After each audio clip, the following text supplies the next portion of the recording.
2020 has been a crazy year to say the least. We have had a worldwide pandemic that has hurt a lot of people, put a lot of people in danger, and also hurt a lot of jobs from all the shutdowns. We've had a crazy election. We've had riots and unrest in the streets and in the country. We have seen depression skyrocket, anxiety skyrocket, suicides have indeed raised. And so in this crazy time, I want us to consider 3 verses found in the Bible that I think that we should all take heart in to get us through this year into the next and have a better perspective on the world around us. The first one is found in Proverbs chapter 19 and verse 21. Solomon says, "Many are the plans in the mind of a man, but it is the purpose of the Lord that will stand." We all have different plans and we all have different purposes in life. You have a single purpose, I have a single purpose, I have many plans, you have many plans. Others around you will definitely have plans, maybe even concerning you. But what we have to remember is that no matter what the plans are of me and you or the government or anybody else, it is the purpose of God that is going to stand the test of time. God's will always be done, and God is in control. And so for the Christian, that should be very heartwarming. We should take solace in that to realize that though the world around us is chaotic and seems sometimes out of control, God is always in control. And so that's something we need to remember, that God's purpose will stand. God's purpose will stand.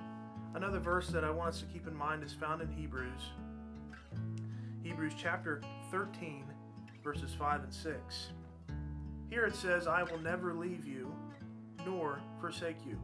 So we can confidently say, "The Lord is my helper. I will not fear. What can man do to me?"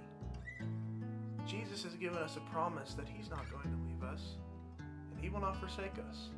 Though others in the world may, though even family members leave, though friends may leave and forsake, we know that God will never leave us, and He will never forsake us. So we can confidently say that what is there for us to fear? Whether it be a virus, whether it be unrest in the streets, whether it be a confrontation, whether it be somebody questioning us for our beliefs or maybe trying to inflict harm, what is there to fear? Because God is our helper. God has promised that He will stay near. And really, humankind cannot do anything to us. They can hurt the body, but they cannot hurt the soul. They cannot hurt the spirit. And one day we will inhabit a new place, and that's where we're going to go to next. A third verse that I want us to think about is found in John chapter 14. In John chapter 14, this is what Jesus says to His disciples. Starting in verse 2, "In my Father's house are many rooms.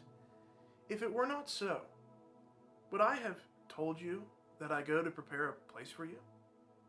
And if I go to prepare a place for you, I will come again and will take you to myself, that where I am, you may be also." Boy, wouldn't you love to just be able to see a picture right now of where Jesus is living, to see His majesty, to see His glory, to see heaven, if just for but a moment, just a picture of all the glories and beauty that will be there. But Jesus has promised us that He's going to prepare us a place, that we are going to have room in the Father's house, that we are a family of God, and that where Jesus is right now, that place where we long to be, we long to see, that place where Jesus is right now, He's going to come again and He's going to take us to that place.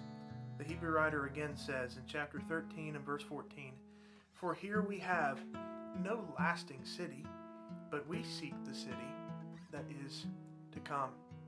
And so I want us to keep these things in mind, that God's purpose will always stand, that God will never leave us, and also that God is preparing for us a new home in a new city, and for that we should be eternally thankful. Keep the faith, walk by the Spirit, live by the Spirit. God bless, and I hope you have a great day.